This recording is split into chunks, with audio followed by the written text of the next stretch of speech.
Hallelujah hallelujah. प्रभु यीशु मसीह के नाम से और एक बार इस सप्ताह के लिए धन्यवाद। परमेश्वर अपनी भलाई की बातों को अपने बच्चों के जीवन में प्रकट करता है।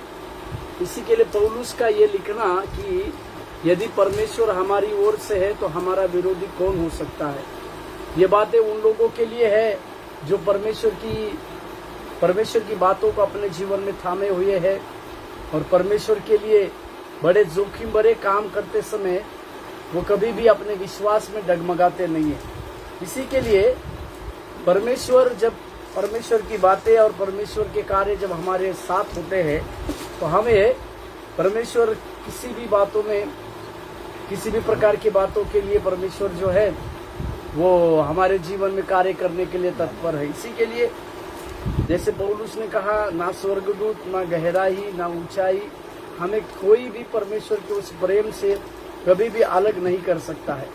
इसी के लिए हम हर एक दिन जब परमेश्वर की उपस्थिति में रहे, परमेश्वर की उपस्थिति के साथ अपने जीवन को बिताए, इस बात को अपने जीवन में एक मोहर के समान लगा के रखे कि यदि परमेश्वर हमारी ओर से है तो हमारा विरोधी कोई नहीं हो सकता। आज के इस सत्र में हम एक ऐसे व्यक्ति के बारे में, एक ऐसे बहन के बारे में बातचीत करें जिसके पास शुरुआत में कुछ भी नहीं है, जिसके पास केवल परमेश्वर की एक आशा है, परमेश्वर के ऊपर दृढ़ता के साथ चलने के लिए उसके पास एक वचन है और कई प्रकार की चीजें उसके जीवन में हो रही है। उस होते हुए जीवन की बातों में, संघर्ष के बातों में, कई प्रकार के नकारात्मक बातों में, कई प्रकार के दुविधा की बातों में भी वो अपने जीवन में एक विश्वास योग्यता के साथ जीवन को बिताए। प्रभु यीशु मसीह का इस धरती पर 33.5 साल जो है पिता परमेश्वर की इच्छा को पूरी करना तो था ही, साथ ही साथ एक वफादारी के साथ परमेश्वर के राज्य की बढ़ोतरी करना भी था। इसी के लिए प्रभु यीशु मसीह ने कहा कि उस दासों को धन्य है, ये मेरे विश्वास योग्य दास बोलकर कहा। इसी के लिए अपने जीवन काल में जब हम कई प्रकार की बातों को देखते हैं, कई प्रकार के कार्यों को देखते हैं, उस समय में हमारे पास कई एक प्रश्न शायद होते होंगे, कई प्रकार की बातें, कई प्रकार की दुविधा को, या हमारे जीवन में कई प्रकार की बातें जो है हमें दुख पहुंचाने वाली बातें भी होती होगी। परंतु एक बात को हमें याद रखने की आवश्यकता है, जैसे मैं शुरुआत में कहा, यदि वो परमेश्वर हमारी ओर से है तो हमारा विरोधी कोई भी बन नहीं सकता। इसी के लिए हमारे जीवन में कई प्रकार की बातों के दौरान हमें अपने जीवन को संभालने की आवश्यकता है।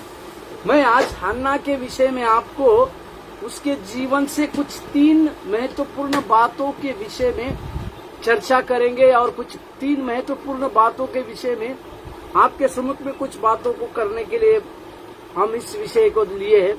हन्ना के जीवन से बहुमूल्य 3 बातें जो आप और हम सीख सकते हैं। से कई एक प्रकार की बातें हम उसके जीवन से सीख सकते हैं, परंतु 3 बहुमूल्य चीजों को मैं इकट्ठा कर इस सत्र में आपके साथ उसके बारे में चर्चा करूंगा। यह हन्ना का जीवन हम सबको मालूम है, यह हन्ना के पास किस प्रकार की बातें थी, ये सभी प्रकार की बातें हम अच्छी से जानते हैं, परंतु उसके उसी बातों से उसे परमेश्वर ने किस प्रकार से बनाया, किस प्रकार से खड़ा किया, इस बातों को भी हम जानते हैं। शुरुआती में एक वचन को हम देखेंगे, यिर्मयाह का पत्री के 18वें अध्याय को खोलिएगा। यिर्मयाह का पत्री उसके 18वें अध्याय और उसके 3रे वचन को थोड़ा सा देखिए। यिर्मयाह का पत्री 18वें अध्याय और उसके 4 वचन को देखिए। यिर्मयाह 18:4 जिसमें लिखा है, जो मिट्टी का बर्तन वह बना रहा था वह बिगड़ गया, तब उसने उसी का दूसरा बर्तन अपनी समझ के अनुसार बना दिया। हमारा परमेश्वर पुनर्स्थापित करने वाला परमेश्वर है। इस बातों को हम अपने जीवन में याद रखने की आवश्यकता है। वो फिर से बनाने वाला परमेश्वर है। इसी बातों को नहमीया के जीवन से अगर हम देखेंगे तो जो शहरपना पूरी रीति से टूटी हुई थी, जो शहरपना बनाने के लिए नहमयाह जो है आगे की ओर आया और कई प्रकार के नकारात्मक बातों उसके पास अगल बगल में होने के बावजूद भी 52 दिनों के अंदर उन्होंने इस प्रकार की यरूशलेम की उस टूटी हुई शहरपना को बनाया।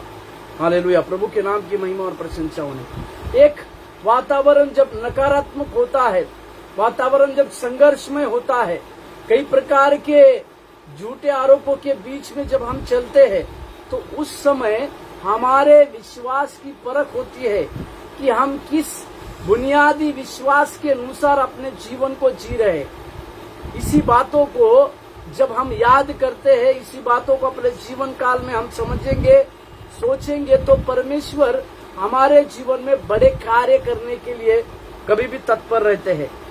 उस हन्ना के जीवन से 3 महत्वपूर्ण बातों को, पहला शमूएल की पत्री, इसको हम पढ़ेंगे, पहला शमूएल की पत्री उसके पहले अध्याय को, उसी पहले अध्याय में से हम कुछ इस हन्ना के जीवन से 3 बहुमूल्य बातों को देखने पर है कि इस हन्ना के जीवन से किस तरह से परमेश्वर ने उसे तैयार किया।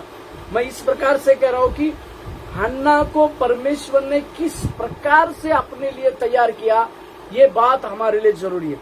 परमेश्वर हर एक व्यक्ति के जीवन में उसे तैयार करने की बातों को रखता है, और जो लोग परमेश्वर की इस तैयारी में अपने आप को एक समर्पण की बातों के साथ प्रभु के हाथ में देते हैं, तो परमेश्वर ऐसे लोगों को, ऐसे व्यक्तियों को अपने लिए खड़ा करता है। इस बातों को समझ नहीं पाए, इसी के लिए पौलुस भी तिमोथी को कहते समय तू उस प्रकार का उपयोगी पात्र है बोलकर लिखता है। इसी के लिए हमें भी परमेश्वर के राज्य में जब इस्तेमाल होना है, तो उसका उपयोगी पात्र बनकर अपने जीवन को आगे की ओर बढ़ाना, यह हमारा सबसे बड़ा काम होने पाए। उस 3 प्रकार की बातों को हम हन्ना के जीवन से सीखने में रहे। पहली बात हन्ना के जीवन से हम सीखते हैं, मुश्किल समय में भी परमेश्वर के प्रति वफादारी। हालेलुया, पहली बात को हम सीख रहे हैं हन्ना के जीवन से, मुश्किल समय में भी परमेश्वर के प्रति वफादार। मेरे प्यारों, जैसे शुरुआत में मैंने कहा, हमें और आपको एक वफादार होने के लिए परमेश्वर चाहता है। हमारे जीवन से एक वफादारी की बातों को परमेश्वर चाहता है। एक वचन को पढ़िएगा, हन्ना किस प्रकार से परमेश्वर के लिए वफादार रही, उसके बारे में देखिएगा। मेरे साथ खोलिएगा पहला शमूएल की पत्री, उसके पहले अध्याय, उसके 5वें वचन को देखिएगा। पहला शमूएल की पत्री पहले अध्याय 5वां वचन, परंतु हन्ना को वह दूना दान दिया करता था, क्योंकि वह हन्ना से प्रीति रखता था, तो भी यहोवा ने उसकी कोख बंद कर रखी। और एक वचन 6वां भी वचन पढ़ लीजिए, पहला शमूएल पहला अध्याय के 6वां वचन, परंतु उसकी सौत इस कारण से कि यहोवा ने उसकी कोख बंद कर रखी थी, उसे अत्यंत चिढ़ाकर उड़ाती थी। और 7वां, वह तो प्रतिवर्ष ऐसा ही करता था, और जब हन्ना यहोवा के भवन को जाती, तब पनिन्ना उसको चिढ़ाती थी, इसीलिए वो रोती और खाना न खाती थी। यहाँ पर हन्ना के जीवन की सबसे बड़ी उसके जीवन की सबसे बड़ी दुख भरी कहानी ये है कि इस हन्ना के जीवन में वो बहुपत्नी के साथ है, एक परिवार है उसका, उसमें वो उस परिवार में बहुपत्नियां या उसकी सौत के साथ वो रह रही है। परंतु वहां पर देखिएगा कि उसके पति का प्रेम उसको मिला, पति का उसका प्रेम उसके ऊपर था बोलकर हम देखते हैं। परंतु उसकी सौत को बच्चे हो गए, परंतु इस हन्ना को बच्चा प्रभु ने नहीं दिया। परंतु इस बातों को वो इस प्रकार से परमेश्वर के लिए वफादारी के साथ काम करती थी। उसमें लिखा हुआ प्रति वर्ष वह प्रतिवर्ष परमेश्वर के मंदिर में जाती। इसका मतलब चाहे परिस्थितियां कुछ भी क्यों ना हो, चाहे हमारे जीवन में किसी भी प्रकार की बातें क्यों ना हो, एक बहन के लिए, एक महिलाओं के लिए बांझ रहना उस समय के लिए एक कई प्रकार के दोष रहित जीवन को देखा जाता था। एक स्त्री जब बांझ रहती है उसे उन दिनों में कई प्रकार के प्रश्नों के साथ देखा जाता था, परंतु इस हन्ना को देखिएगा, वो प्रतिवर्ष परमेश्वर के लिए भेंट चढ़ाने के लिए जाती थी। इसका मतलब उसके जीवन में एक बात थी कि मैं मेरे पति के लिए जिस प्रकार से विश्वास योग्य हूँ, वफादार हूँ, मुझे परमेश्वर के लिए भी वफादारी के साथ रहने की आवश्यकता है। मेरे प्यारो, इसी के लिए कि उसने उसके जीवन में अपने पति के प्रेम को पाया, उसने अपने परमेश्वर के उस भरोसे को पाया। और मैं इस प्रकार से कहूँ कि इस हन्ना ने परमेश्वर के प्रेम को भी अपने से समझा। इसी के लिए प्रति वर्ष वो जो है उस भवन में जाती थी और परमेश्वर के लिए जो बलि चढ़ाना है उसमें वो सहभागी होती थी। इसका मतलब हमारे जीवन में अभी जब नए नियम की इस कलीसिया में जब आप और हम प्रभु यीशु मसीह के उस अनुग्रह के द्वारा अपने जीवन को जी रहे, उस समय में हमारे लिए हन्ना से ये बात सीखने की आवश्यकता है। विपरीत परिस्थितियों में भी हमें परमेश्वर के लिए वफादार होने की आवश्यकता है, परमेश्वर के लिए ईमानदार होने की आवश्यकता है। और जो लोग परमेश्वर के लिए दिया हुआ काम ईमानदारी के साथ करते हैं, वफादारी के साथ करते हैं, परमेश्वर ऐसे लोगों के जीवन में बड़े कार्य करता है। इसी के लिए और पहले शमूएल की पत्री उसके पहले अध्याय के 9वें वचन को देखिएगा। पहला शमूएल पहला अध्याय के 9वें वचन। तब सीलो में खाने और पीने के बाद हन्ना उठी और यहोवा के मंदिर के चौखट के एक बाजू के पास एली याजक की कुर्सी पर बैठा हुआ था। जहाँ पर देखिए वो मंदिर के चौखट के पास में बैठकर रही बोलकर हम इस प्रकार से देखते हैं। यहाँ पर तीसरे वचन में पहला शमूएल पहला अध्याय का तीसरे वचन में वो उसका पति प्रतिवर्ष सेनाओं के यहोवा को दंडवत करने और मेलबलि चढ़ाने के लिए शीलो में जाता था। वह उस समय हन्ना भी उसके साथ साथ जाती थी। मेरे प्यारों, इस बातों को हम समझने पाए, परिस्थिति किसी भी प्रकार की क्यों न हो, परमेश्वर के लिए मुश्किल समय में वफादारी के साथ रहना यह हमारे लिए सबसे बड़ा काम है। इसी के लिए परमेश्वर भी चाहते हैं कि हम जब मुश्किल परिस्थिति आती है या हमारे जीवन में परिस्थितियां विपरीत होती है, उस समय हम परमेश्वर के प्रति विश्वास योग्यता के साथ या वफादारी के साथ रहने अवश्य है। इस हन्ना की बातों को देखिएगा, वो अपने उस कठिन समय में, बांझ के उस समय में वो कभी भी अपने उस परमेश्वर के भवन में जाना उसने नहीं छोड़ा। यानी वो लगातार परमेश्वर के पास अपने दुखों जाती थी और उसके दुखों का निवारण परमेश्वर के पास था। या मैं इस प्रकार से कहूँ, हन्ना के दुखों का निवारण करने के लिए परमेश्वर वफादार है, इस बातों को वो समझती थी। इसी के लिए इब्रानी का लेखक भी इस प्रकार से लिखता है। इब्रानी का लेखक 11वें अध्याय में देखिएगा क्या कहता है। माफ कीजिएगा, इब्रानी की पत्री 12वें अध्याय और उसके पहले वचन को देखिएगा। इब्रानी की पत्री का लेखक इस प्रकार से कहता है, 12वें अध्याय पहला वचन और दूसरा वचन। इस कारण जबकि गवाहों का ऐसा बड़ा बादल हमको घेरे हुए है, तो आओ हर एक रोकने वाली वस्तु और उलझने वाले पापों को दूर करके वह दौड़ जिसमें हमें दौड़ना है, धीरज से दौड़े।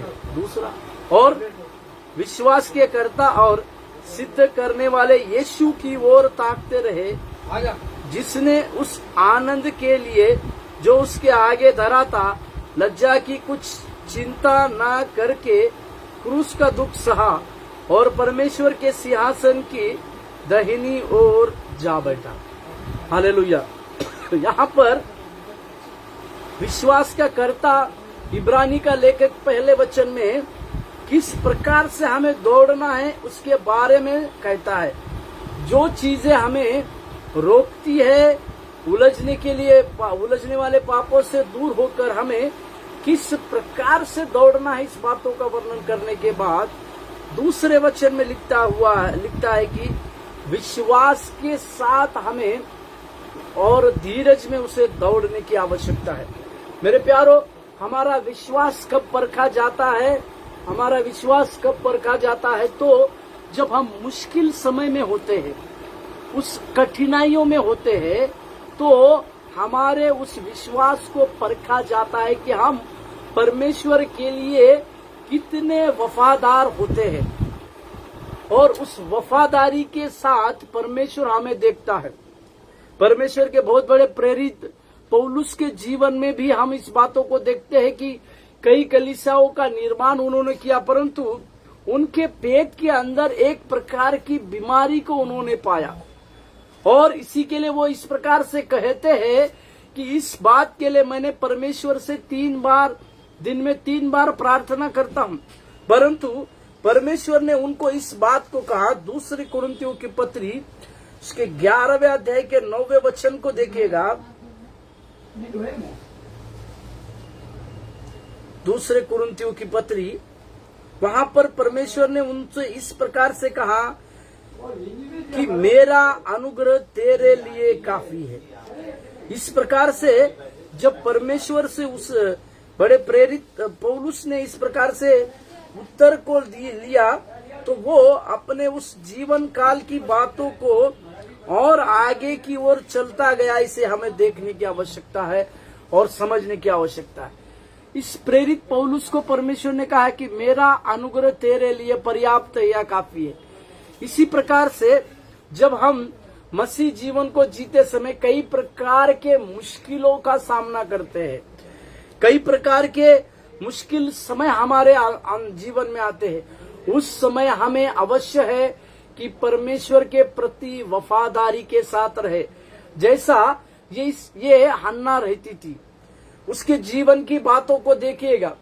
कई प्रकार की बातें उसके सामने नहीं है, कई प्रकार के प्रार्थनाओं का जवाब शायद उसके पास नहीं है, कई प्रकार की जलन, कई प्रकार की चिढ़ाने वाली बातें, कई प्रकार से उसे दोष लगाने वाली बातें, और कहीं से परमेश्वर के लिए रास्ता नहीं मिल रहा। इस प्रकार की सारी बातें उसके सम्मुख में थी, परंतु फिर भी वह परमेश्वर के लिए वफादारी के साथ जीवन को बिता रही थी। इस बातों को हमें और आपको सीखने की आवश्यकता है।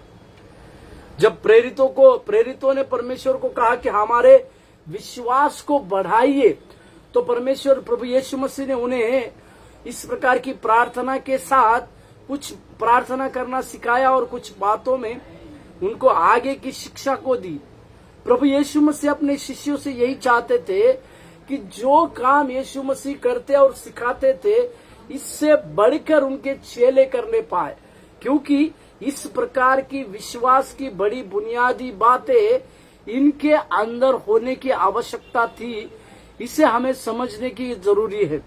इसी के लिए मुश्किल समय में परमेश्वर के साथ हम किस प्रकार से वफादारी के साथ रहते हैं, ये हमारे आगे की डेस्टिनी के लिए सबसे बड़ा काम होता है।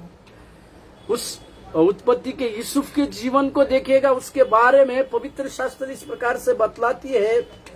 भजन संहिता की पत्री 105वें अध्याय, भजन संहिता 105 में उस यूसुफ के बारे में इस प्रकार से कहा गया। भजन संहिता 105 के 19वें अध्याय, 105 का 19वां वचन, भजन संहिता 105 का 19, जब तक कि उसकी बात पूरी न हुई तब तक यहोवा का वचन उसे कसौटी पर कसता रहा। यहाँ पर कसौटी बोल के जो शब्द दिया गया है, दूसरी भाषा में मुश्किल समय में, मतलब वो यूसुफ जिसके पास 17वें वर्ष में एक विशालकाय दर्शन था, बहुत बड़ा दर्शन को परमेश्वर ने दिखाया था, परंतु उस दर्शन की कुछ भी बातें उसके सम्मुख में दिख नहीं रही थी। यहां तक कि वो उसने जो अपराध, जो बात नहीं किया, उसी के लिए उसे एक जेल खाने में जाना पड़ रहा है। उस समय शायद उसको उसका दर्शन धुंधला सा दिखाई देता हो, परंतु पवित्र शास्त्र बतलाती है कि वो उस मुश्किल समय में भी परमेश्वर के साथ वफादार रहा। वो परमेश्वर के बातों को अपने मनों में ठान कर रहा। इसी के लिए 30वें वर्ष में वो उस मिस्र देश का प्रधानमंत्री बन गया बोलकर देखो। इसी के लिए हमें इस बात को सीखने की आवश्यकता है। वो बात यह है कि हमें भी परमेश्वर के प्रति मुश्किल समय में वफादार होने की आवश्यकता है। एक वचन को पढ़िएगा, पहला पतरस के उसके पहले अध्याय के 7वें वचन को देखिएगा। पहला पतरस 1 अध्याय के 7वें वचन को पढ़िएगा। पहला पतरस पहले अध्याय के 7वें वचन में जहां पर लिखा हुआ है, और यह इसीलिए है कि तुम्हारा परखा हुआ विश्वास, जो आग से ताए हुए नाशवान सोने से भी कहीं अधिक बहुमूल्य है, यीशु मसीह के प्रकट होने पर प्रशंसा और महिमा और आदर का कारण ठहरे। यह वही पतरस है जो पतरस प्रभु यीशु मसीह को आसानी से 3 बार इनकार कर चुका। या मैं इस प्रकार से कहूं, ये वही पतरस है जो यीशु मसीह को इस प्रकार कह रहा था कि सारे लोग आपको मुकर जाए तो कोई बात नहीं, परंतु मैं आपके लिए मरने तक जान दूंगा। ये वही पतरस है जिसने यीशु मसीह को इनकार किया, परंतु यीशु मसीह की शिक्षा को प्राप्त करने के बाद वो इस प्रकार से कहता है कि हमारा परखा हुआ विश्वास, क्योंकि इस पतरस के जीवन में भी उसके विश्वास को परखे जाने के बाद परमेश्वर जो चाहते थे वो उस पतरस के जीवन में पूरा हुआ। प्रभु के नाम की महिमा और प्रशंसा। परमेश्वर चाहते थे पतरस से कि पतरस, उस विश्वास को तुम थामे रहो। उस विश्वास के, तुम्हारा विश्वास जब परखा जाएगा तो तुम उस विश्वास में खड़े उतरो, ताकि आगे के लिए तुम बहुत सारे लोगों को मसीह में लाने के लिए काम हो। इसी के लिए यीशु मसीह ने लूका का समाचार में इस प्रकार से पतरस के बारे में कहा। 22वें अध्याय, लूका 22वें अध्याय, यीशु मसीह ने उसके लिए जो बात कही वो बहुत ही सुंदर बात थी। मेरे साथ देखिएगा, लूका 22वें अध्याय 31 और 32वें वचन को देखेंगे हम। लूका 22 के 32, लूका 22:32 देखिएगा। परंतु 31वें वचन में यीशु मसीह उसके लिए प्रार्थना की बातों को कहने के बाद 32वें वचन की शुरुआत, परंतु मैंने तेरे लिए विनती की है कि तेरा विश्वास जाता ना रहे, और जब तू फिरे तो अपने भाइयों को स्थिर करना।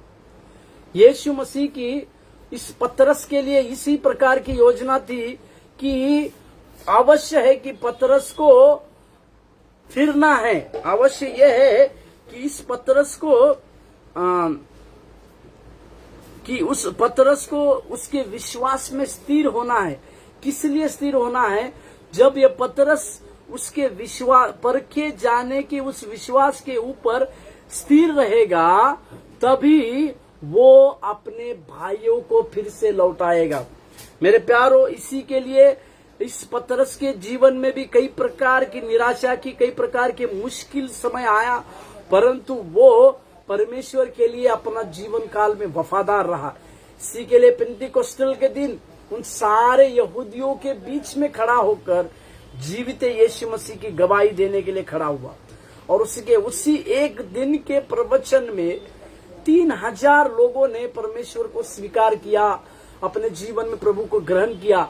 इसको कहते हैं फिरना, परमेश्वर के लिए वापस अपने भाइयों को स्थिर कराना, इसे कहते हैं। इसी के लिए उस हन्ना के जीवन से हमें इसी बात की शिक्षा मिल रही है, या मिलती है कि हमें मुश्किल समय में परमेश्वर के प्रति वफादार होने की आवश्यकता है। हम अपनी सेवकाई में, अपने व्यक्तिगत जीवन में कितने परमेश्वर के लिए कितने वफादार है, इसी के ऊपर हमारे आगे की डेस्टिनी या हमारे आगे के दर्शन की बातें निर्भर रहती है। इसी के लिए हमें इस बात को समझने की आवश्यकता है कि हमें मुश्किल समय में परमेश्वर के प्रति वफादार होना है। दूसरी बात जो हम इस हन्ना के जीवन से सीखते हैं, अपनी समस्या को प्रभु तक पहुंचाना। हालेलुया, ये वाक्य बहुत ही अच्छा है। अपनी समस्या को प्रभु तक पहुंचाना। उसके पास समस्या थी उसके पास एक ऐसी समस्या थी जो जानती थी उस समस्या का जवाब किसी मनुष्य के पास नहीं है। उस समस्या का जवाब केवल और केवल परमेश्वर के पास है। इसकी बातों की पूर्ति यहाँ पर वचन को देखेगा, पहले शमूएल की पत्री उसके पहले अध्याय 8वें वचन को देखेगा। पहले शमूएल की पत्री पहले अध्याय 8वें वचन को। इसीलिए उसके पति एल्काना ने उससे कहा, हे हन्ना, तू क्यों रोती है और खाना क्यों नहीं खाती? तेरा मन क्यों उदास है? क्या तेरे लिए मैं 10 बेटों से भी अच्छा नहीं हूं?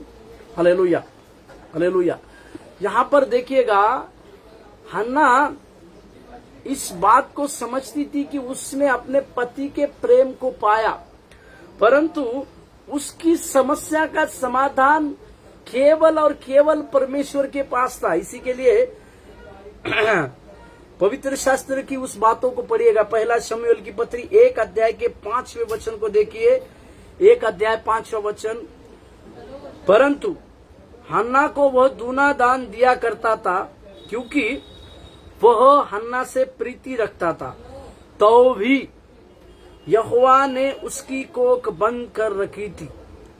यहाँ पर देखिएगा, यहाँ बाइबल पवित्र शास्त्र हमें स्पष्ट बतलाती है कि हन्ना की समस्या क्या थी। हन्ना के जीवन में वो समस्या थी उसका बांझपन, परंतु उस बांझपन को लेकर वो अपनी से समस्या को लेकर किसी मनुष्य के पास नहीं गया। वो किसी मनुष्य के पास नहीं गई, परंतु वो लगातार परमेश्वर के पास गई। और एक वचन को देखेगा, पहले शमूएल की पत्री उसके पहले अध्याय के 10वें वचन को देखिएगा। पहला शमूएल पहला अध्याय 10वें वचन। वह मन में व्याकुल होकर यहोवा से प्रार्थना करने और बिलख कर होने लगी। यहाँ पर देखिए, उसके जीवन की जो समस्या थी, उसने अपने जीवन की समस्या को समझा। उसके जीवन की समस्या का निराकरण, उसकी समस्या का उत्तर किसी मनुष्य के पास नहीं था, परंतु परमेश्वर के पास था। ये बात को वो समझी। इसी के लिए अपनी समस्या को वो परमेश्वर के हाथों में रख रही है। वो अपनी सारी बातों को परमेश्वर के हाथों में रख रही है, क्योंकि वो जानती थी उसका परमेश्वर उसकी बातों को जरूर जवाब देगा। मेरे प्यारो, जब हम मत्ती के 7वें अध्याय के 7वें वचन को जब देखते हैं, तो उस समय हम देखते हैं कि मांगो तो तुम्हें दिया जाएगा, परंतु जब हम परमेश्वर के लिए मांगते हैं, मांगने से ज्यादा हमें अपनी समस्या को प्रभु के हाथों में देना सर्वश्रेष्ठ बात है।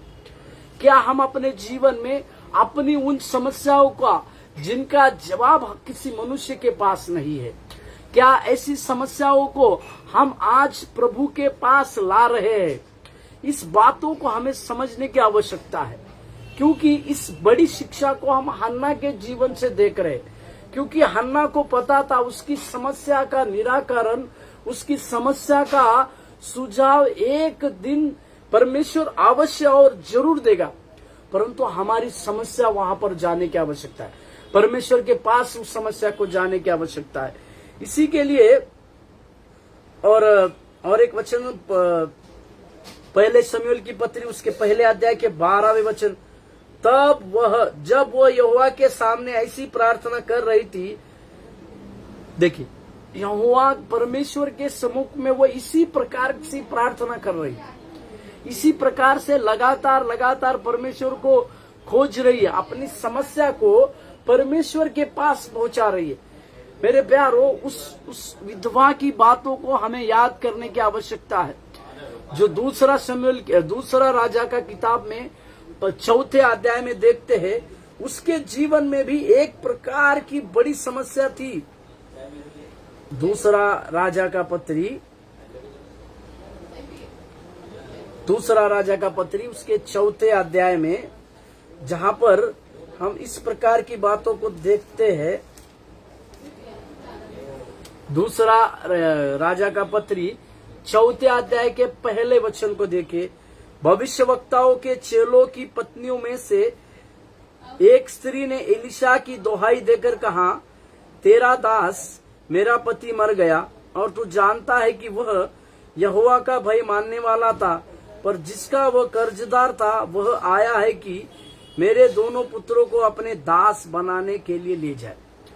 यहाँ पर भी एक स्त्री को हमें याद करने की आवश्यकता है, जिसके जीवन में, जिसके परिवार में मृत्यु आ चुकी है, जिसके परिवार में कर्जा आ चुका है, जिसके परिवार में गुलामी आ रही है।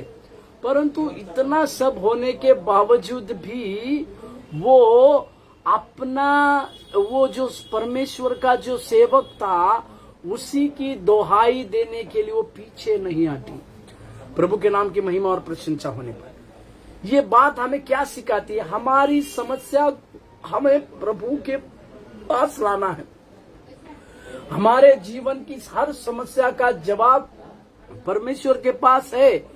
इस बात को हमारे जीवन में समझकर हमारी समस्याओं को परमेश्वर के पास लाने में ही हमारी समस्या का निराकरण है, या हमारी समस्या का उत्तर है।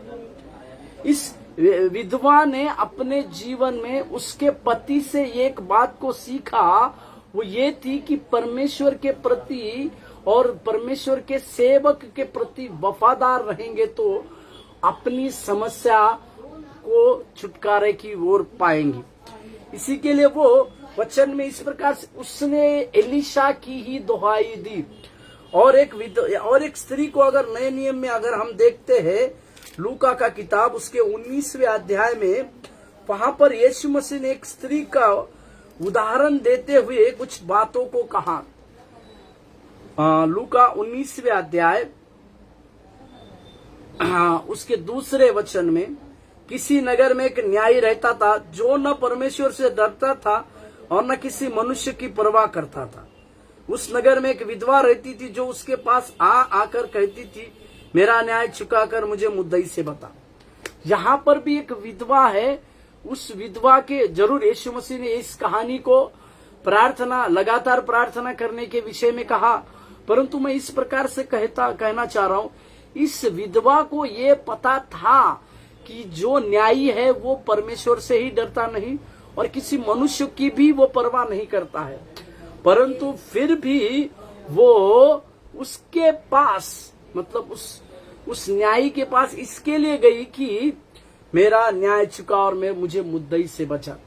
मेरे प्यारो, मुझे इस बात को कहने दीजिए इस हन्ना के जीवन से कि आपकी समस्याओं को क्या आज हम परमेश्वर के पास ला रहे हैं?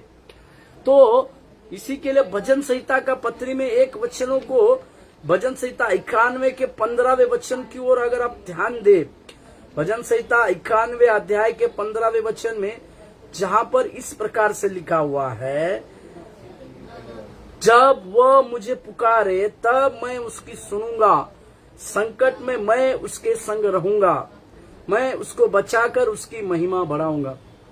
एक परमेश्वर को हम प्राप्त किए हैं, पाए हैं, जो संकट में हम उसको पुकारेंगे तो वो उस संकट में हमारी दुहाई को सुनकर हमें जवाब देने वाला परमेश्वर है, या हमें जवाब जरूर देगा।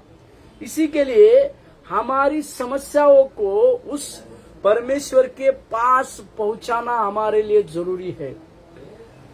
और एक वचन को देखिए, भजन संहिता 55 अध्याय के 22वें वचन को देखिए, भजन संहिता के 55वें अध्याय के 22वें वाक्य को।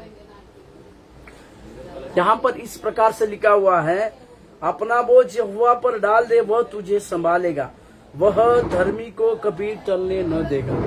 हालेलुया। ये कौन लोग धर्मी है? जो परमेश्वर को अच्छे से जानते हैं, परमेश्वर की दुहाई देते हैं, परमेश्वर उनके जीवनों में बड़े कार्य करने की ताकत और क्षमता रखता है। इस बात को समझने वाले लोग धर्मी हैं। इसी के लिए मैं इस प्रकार से कोई हन्ना ने अपना बोझ उस यहोवा पर डाला या अपनी समस्या यहोवा तक पहुंचाई, जिसके लिए पतरस ने भी पहले पतरस 5:7 में इस प्रकार से कहा। पहले पतरस 5वें अध्याय के 7वें वचन में पतरस ने कहा, अपनी सारी चिंता उस पर डाल दो क्योंकि उसको तुम्हारा ध्यान है। जहां पर हम इस बात को समझे कि उस महान परमेश्वर को हमारा ध्यान है, वो परमेश्वर हमें ध्यान देता है। इसी के लिए जब हम उसके पास अपनी समस्याओं को पहुंचाते हैं, अपनी उस समस्या, अपने समाधान की बातों को उसके पास पहुंचाते हैं, तो अवश्य वो परमेश्वर हमें छुड़ाता है, हमारी समस्याओं का जवाब वो देगा और हमें इस हन्ना के जीवन के द्वारा एक बड़ी बातों को करने के लिए वो फिर से खड़ा करने लायक वो उस परमेश्वर को आप और हम पाए हैं। इसे अपने जीवन काल में हम कभी भी भूलने की बात ना करें। और एक बात को हम यहाँ पर स्पष्ट करते हैं कि अपनी समस्याओं को जब हम परमेश्वर के पास लाते हैं तो परमेश्वर ही है उस समस्या का निराकरण करने वाला, या वो परमेश्वर ही है जिसके लिए कोई बात असंभव नहीं है, वो सारी बातें संभव करने वाला है। इसी के लिए हम अपने उस समस्याओं को उस प्रभु के पास लाना हमारे लिए जरूरी बात है। तीसरी और एक बहुमूल्य बात जो हन्ना के जीवन से हम सीखते हैं, वो हन्ना ने प्रभु को वही वापस किया, हन्ना ने प्रभु को वापस वही दिया जो उसे प्रभु से मिला था। ये बात बहुत ही अच्छी है। मैं फिर से कहूं, हन्ना ने प्रभु को वापस वही दिया जो उसे प्रभु से मिला था। Hallelujah, hallelujah. मेरे साथ खोलिएगा पहला शमूएल की पत्री उसके पहले अध्याय, पहला शमूएल की पत्री उसके पहले अध्याय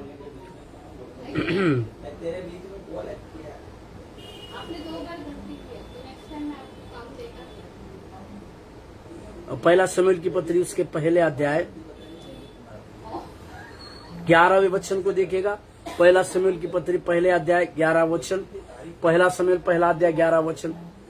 और उसने यह मन्नत मानी, हे सेनाओं के यहोवा, यदि तू अपनी दासी के दुख पर सचमुच दृष्टि करे और मेरी सुधि ले और अपनी दासी को भूल न जाए और अपनी दासी को पुत्र दे, तो मैं उसे उसके जीवन भर के लिए यहोवा को अर्पण करूंगी और उसके सिर पर छुरा न फिरने पाए। जहां पर इस प्रकार से लिखने वाले लोग इस प्रकार से लिखते हैं कि मैं उसे उसके जीवन भर के लिए यहोवा को सौंपने की बात। हालेलुया। मतलब उसने यहोवा से और आगे देखिएगा, जब 20वें वचन को हम पढ़ते हैं, 20वें वचन को अगर हम पढ़ते हैं, पहला शमूएल 1 अध्याय के 20वें वचन को देखिएगा, तब हन्ना गर्भवती हुई और समय पर उसका एक पुत्र हुआ और उसका नाम शमूएल रखा, क्योंकि वह कहने लगी, मैंने यहोवा से मांगकर इसे पाया है। Hallelujah, hallelujah. एक शुरुआत में हम एक दुखियरी माँ को देख रहे थे, जो दुख भरी बातों में भी वफादार रहने वाली माँ को हम देखे। वो कई प्रकार के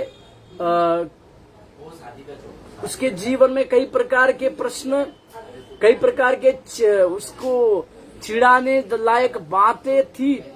उस बातें होने के बावजूद भी वो परमेश्वर के लिए वफादार सेवक ही बनी। इस बात को हम देखते हैं। वो अपने परमेश्वर के प्रति वफादार रहने वाली एक दासी को हमने देखा। दूसरी, अपनी समस्याओं को उस परमेश्वर के हाथों में देने वाली, उस मांग रखने वाली उस महिला को हमने देखी, परंतु तीसरी बात इस हन्ना से सीख रहे हैं, जिसको उसने परमेश्वर से मांग कर पाया, उससे देने के लिए वो पीछे नहीं हट रही। कई प्रकार के लोग परमेश्वर से कई बातों को प्राप्त करते हैं, परंतु जब देने की बातें आती है तो पीछे हट जाते हैं या उसे भूल जाते हैं। इसी के लिए सुलेमान भी इस बातों की पूर्ति करते हैं, लिखते हैं, यदि तू कोई मन्नत मांगे तो उसे पूर्ति करने के लिए, पूरा करने के लिए पूर्ति कर लिखते हैं। इसी के लिए इस हन्ना को देखेगा, उसने परमेश्वर से मांगा, परमेश्वर से प्राप्त कर, परमेश्वर से उसने इसी प्रकार की बातों को मांगा कि प्रभु अगर तू मुझे एक बेटा को दे, मेरे दुखों को दूर करे, तो मैं उसके जीवन भर, मतलब उस पुत्र के जीवन भर उसे परमेश्वर के लिए सौंप दूंगी। इसे एक समर्पित माँ की भूमिका को मैं देखता हूँ, एक बड़े समर्पण का जीवन को हम देखते हैं। ये हन्ना के लिए एक बड़े समर्पण की बात देखते हैं। मेरे प्यारों, जैसे हम इस बातों को जानते हैं, उस समर्पण की बातें जब आती है तो उस परमेश्वर का प्रेम को हमें समर्पण याद करने की आवश्यकता है, क्योंकि यूहन्ना के 3 अध्याय के उस 16वें वचन में जब हम पढ़ते हैं तो उस एक पिता के इस सारे मानव जाति के लिए जो समर्पण की बातें थी वो वहां पर पाई जाती है। उसमें लिखा हुआ है कि परमेश्वर ने जगत से ऐसा प्रेम रखा कि अपना एक लौता पुत्र दे दिया, ताकि जो कोई उसके ऊपर विश्वास करे नाश ना हो परंतु अनंत जीवन को पाए। मतलब मैं इस वचन में उस पिता के उस समर्पितता की बातों को देखता हूँ, और फिर इस यीशु मसीह की इस दुनिया के लिए एक समर्पित होने वाली चीजों को मैं देखता हूँ कि अपने पिता के कार्य के प्रति एक पुत्र किस प्रकार से विश्वास योग्य है। इस बातों को भी हमें समझने की आवश्यकता है। इसी के लिए उस हन्ना ने परमेश्वर से जो पाया था वही परमेश्वर को दिया। मेरे प्यारों, आज हम इस हन्ना के जीवन से इस बात को अपने जीवन को जांचने पाए। हमने कई एक बातें जब परमेश्वर से प्राप्त की है, या हमने कई एक बातों को परमेश्वर से मांगा है, परंतु क्या हमने वही बात परमेश्वर को दिया है? इस बातों को हमें आज अपने जीवन काल में जांचने की आवश्यकता है। जैसे उसने कहा कि परमेश्वर ने मेरे उन दुखों में मेरा जवाब दिया, और देखिएगा और उसके पहले शमूएल की पत्री उसके पहले अध्याय 22वें वचन को देखिएगा। पहले शमूएल 1 अध्याय के 22वें वचन को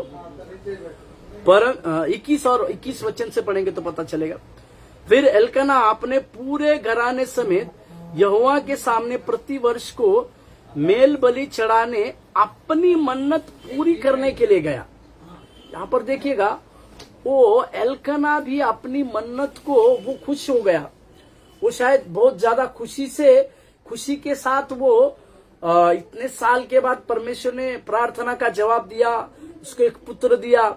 इसके लिए वो अपनी मन्नत को पूरी करने के लिए उस मंदिर में मेल बलि चढ़ाने के लिए जब जा रहा था, 22 गया तो 22, परंतु हन्ना अपने पति से यह कहकर रह गई, जब बालक का दूध छूट जाएगा तब मैं उसको ले जाऊंगी कि वह यहोवा का मुंह दिखाए और वहां सदा बना रहे। मेरे प्यारों, उसके शब्दों की ओर ध्यान दीजिए कि वो कहती है कि वह वहां सदा बना रहे। मतलब एक समर्पण की बातें जो उसने परमेश्वर को की थी, उस समर्पण में किसी भी प्रकार का बदलाव नहीं, किसी भी प्रकार की समझौते की बात नहीं। उसके जीवन में उसने एक ही बात ठाना, परमेश्वर ने जो मुझे दिया है मैं परमेश्वर के लिए उसे दे दूंगी। इसी के लिए उसने वो मंदिर में मन्नत पूरी करने के लिए नहीं गई, वो वहीं पर रही और उसके 24वें वचन में अगर हम देखते हैं 24वें वचन, पहला शमूएल 1:24, जब उसने उसका दूध छुड़ाया तब वह उसको संग ले गई और 3 बछड़े और एपा भर आटा और कुप्पी भर दाख मधु भी ले गई और उस लड़के को शीलो में यहोवा के भवन में पहुंचा दिया।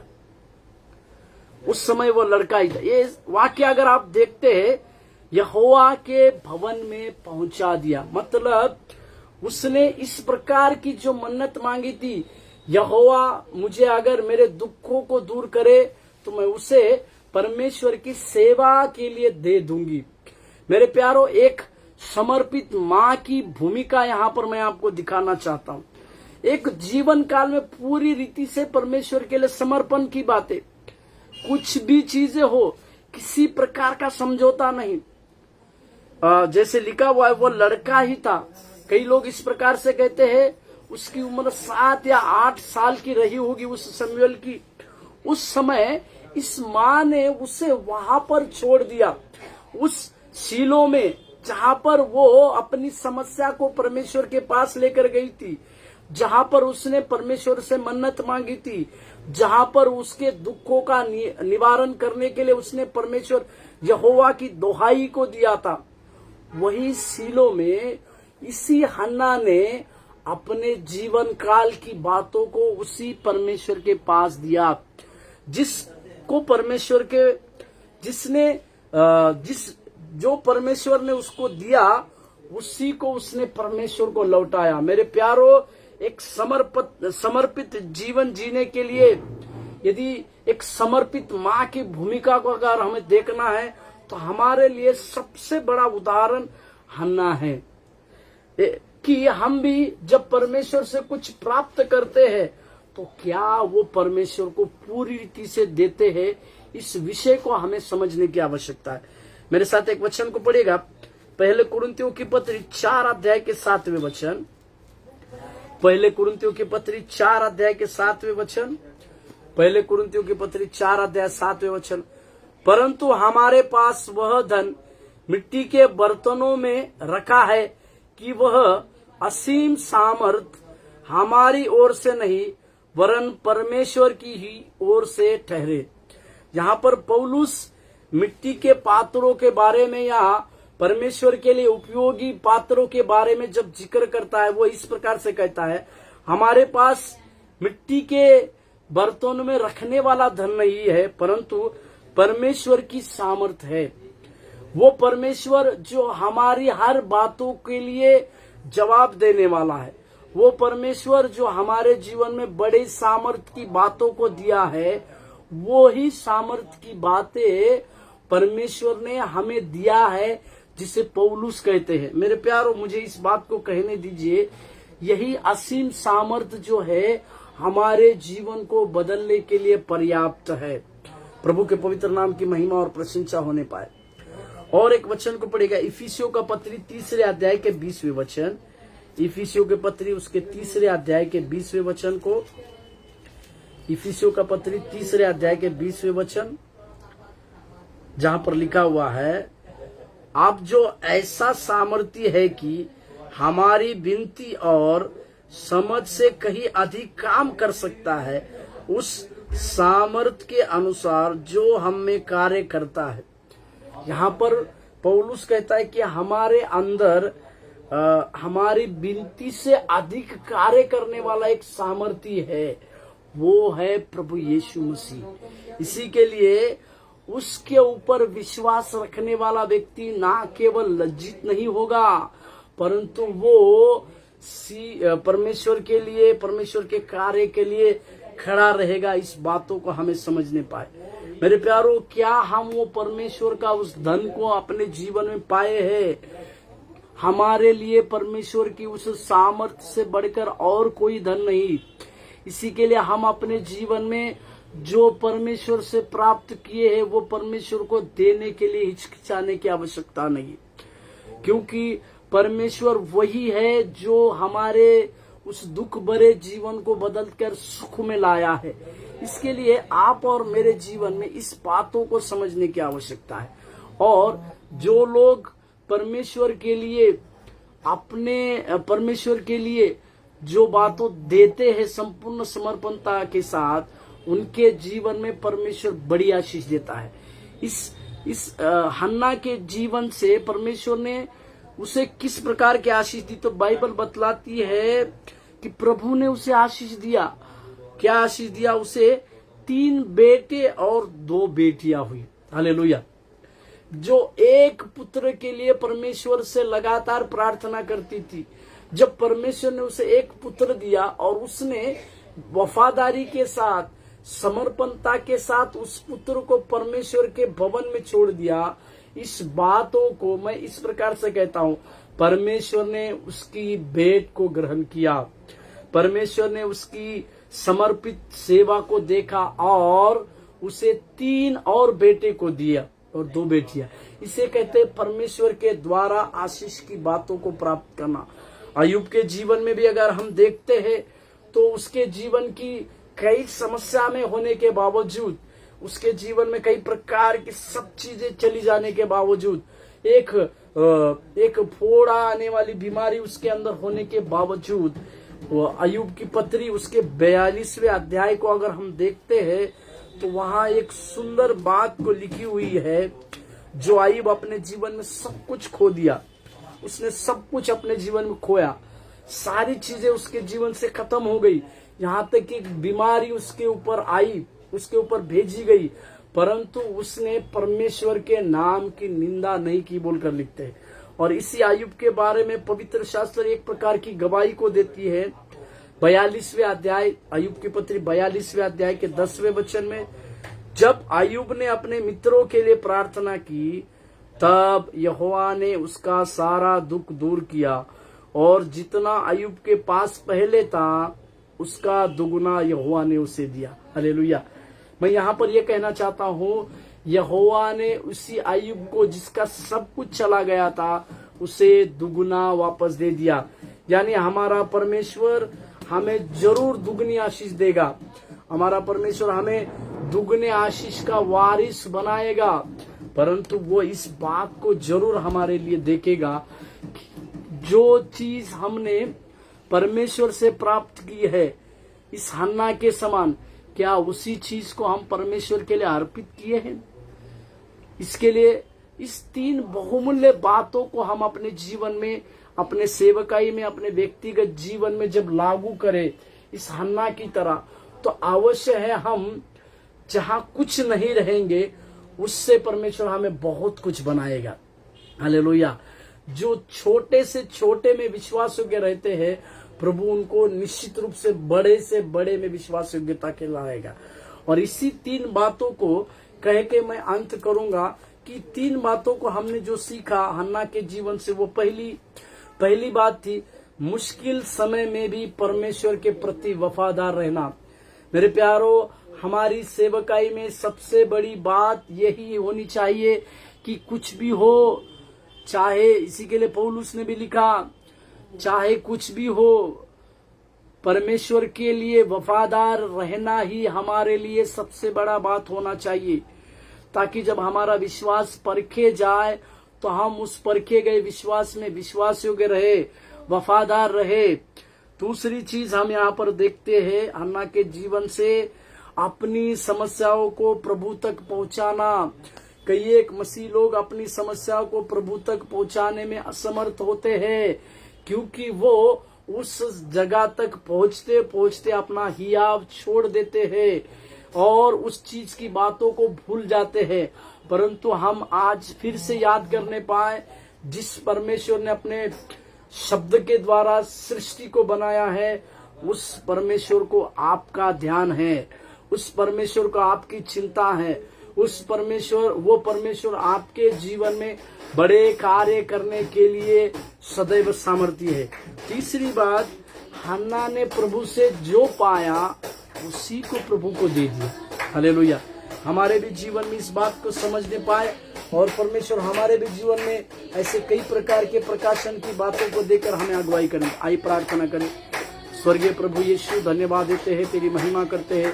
आज के इस सत्र में प्रभु आपने हमसे बातचीत किया प्रभु, जो लोग देखे प्रभु, जो उनके जीवन में आपकी दया आने पाए, और प्रभु जी समर्पणता की बातें और आगे बढ़ने के लिए वफादारी की बातें और अपनी समस्या प्रभु तक पहुंचाने की बातें होने दीजिए यीशु मसीह के नाम से। प्रभु आप सहायता कीजिए और मदद कीजिए, तेरी दया लगातार लोगों के साथ होने पाए और कार्य कीजिए। यीशु मसीह के नाम से प्रार्थना मांगते हैं, आमीन। प्रभु आशीष दे।